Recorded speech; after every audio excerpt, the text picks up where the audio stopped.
Bollywood actor Anupam Kher, अक्सर आपने उन्हें प्रधानमंत्री मोदी की तारीफ करते हुए सुना होगा। सिर्फ अनुपम खेर ही नहीं बल्कि उनकी मां दुलारी भी प्रधानमंत्री मोदी की बहुत बड़ी प्रशंसक हैं। अक्सर सोशल मीडिया अकाउंट पर अनुपम खेर कई बार ऐसी वीडियो साझा करते हैं जिसमें वो प्रधानमंत्री मोदी की तारीफ करते हुए और एक स्ट्रॉन्ग डिफेंडर के तौर पर नजर आते हैं। इतना ही नहीं, जो अनुपम खेर की पत्नी है किरण खेर, वो बीजेपी सांसद हैं। ऐसे में उनका जो घर का माहौल है वो एक तरीके से बीजेपी के फेवर में जाता हुआ अक्सर दिखाई देता है। लेकिन हाल ही में एक ऐसी बात अनुपम खेर ने कही है जिसको लेकर अब सवाल खड़े हो रहे हैं। दरअसल अनुपम खेर ने ये कहा है कि कोविड के संकट में सरकार फिसल गई है और जो भी चीजें हम देख रहे हैं उसको जाहिर तौर पर सरकार को ही ब्लेम करना ठीक है।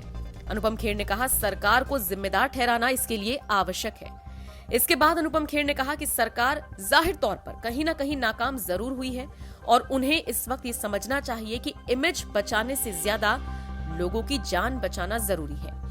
दरअसल अनुपम खेर ने एक टीवी चैनल को इंटरव्यू दिया और उस दौरान उन्होंने ये सारी बातें कही और सरकार की जो छवि है उसको बनाने के प्रयास और अस्पतालों में जरूरी दवाओं की कमी और नदियों में बहते शवों को लेकर अनुपम खेर से सवाल पूछा गया था, जिस पर अनुपम खेर ने दो टूक कहा। मुझे लगता है ज्यादातर मामलों में आलोचना वैलिड है और सरकार के लिए ये महत्वपूर्ण है कि वो इस अवसर पर ऐसा काम करें जिसके लिए उसे देश के लोगों ने चुना है। मुझे लगता है केवल एक संवेदनहीन व्यक्ति ही ऐसी स्थिति में प्रभावित नहीं होगा। नदियों में बहते हुए शव, लेकिन दूसरे राजनीतिक दल द्वारा अपने फायदे के लिए इसका इस्तेमाल करना भी सही नहीं है। खेर ने आगे कहा, हमें नागरिक के रूप में गुस्सा करना चाहिए और जो कुछ हुआ है उसके लिए सरकार को जिम्मेदार ठहराना महत्वपूर्ण है। बता दें, अनुपम खेर का सरकार पर ऐसा कमेंट करना बहुत से लोगों के लिए अनप्रेडिक्टेबल है, अप्रत्याशित है और इसीलिए अब अलग अलग प्रतिक्रियाओं से उनको जूझना पड़ रहा है।